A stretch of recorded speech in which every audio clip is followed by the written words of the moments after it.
So what I'm going to do to try and create this curve, and so I can get it as close as I can on the template, is I'm going to get something and just brace it up under there, up under this frame here, with like using my finger as the template. So put it up there, use this pencil here, try and get that flush with the bottom. So that's the biggest gap there. So I'll just hold that flush and then just use my finger as the guide under the frame there, and just, as you'll see, it's pretty much here now. So, and then I'll just scallop the actual side piece of cardboard out, and then I'll do the same going that way as well from the biggest part. And then obviously as I go up the frame, you just got to make sure this doesn't move and your finger stays in the same position the entire time. It's going to be pretty damn close, and that way I'll mimic the bottom curve as well as this curve, and it's going to look a hell of a lot better when it's finished. So one thing to remember is always make sure this is in its lowest position and it's on the point here and the point here. See how it's lifted up, so I've got to make sure that sticks down and holds down, and then use my little template to get that mark.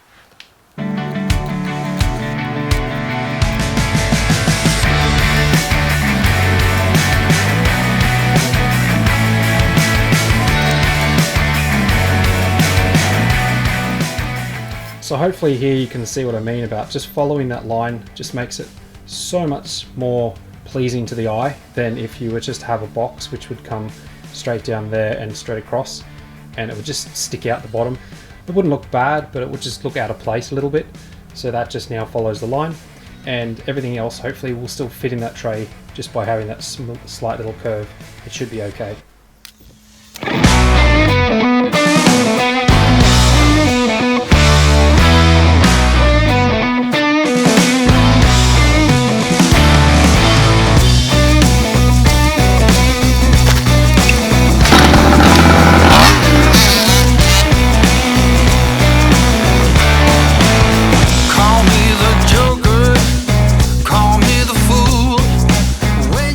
So this is a 1/5 scale HPI Baja for anyone that's interested. I just recently did a clutch in it, so I thought I'd take it out for a spin and see how it went. And it went pretty good, but enough messing around, let's get back into the electrics tray. So once this electrics tray is actually complete, all I'm going to be really housing in there is just the solenoid, which I may end up cutting this back, I don't know, see how we go, and obviously the battery. So once those two are in there and installed, I'm going to create the seat to go over the top, but I think that's all I really need. I might end up leaving these the way they are, and just obviously put some sort of mud guard that comes up here, but I think that's pretty much all I need to do, just so that I can hide the actual battery in a place that's like you can get to it easily, and it's sort of not too protruding out the bottom. Like I said, I still need to work on this a little bit, but that gets the general idea anyway.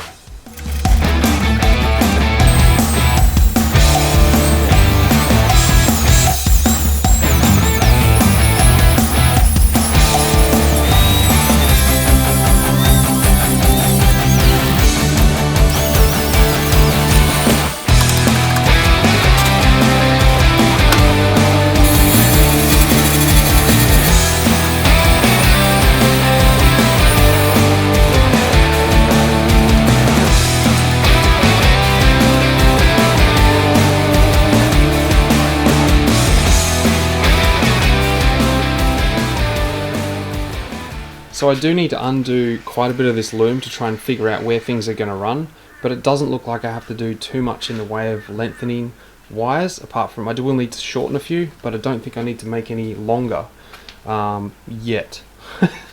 But we'll see how things go. So that's kind of cool. It won't be too much of a drama. These guys are the only two that I can see that definitely need to be sorted out.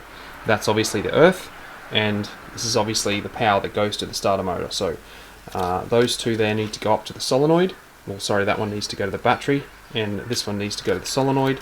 And they definitely need to be lengthened, because I'm going to run those somewhere relatively neat up here somewhere and then into this box, so that that's all pretty much sorted.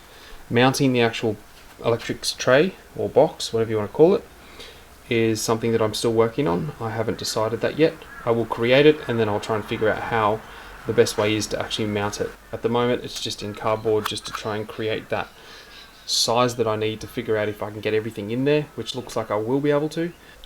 So the only thing that I need to do is do something here for when the rear fender comes up to protect these from getting actual sprayed of water. That's something that I will work on it once I've built it. I'll do some sort of tray under here or something that it can still get some sort of airflow but without getting the spray of the water from the tyre.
And I feel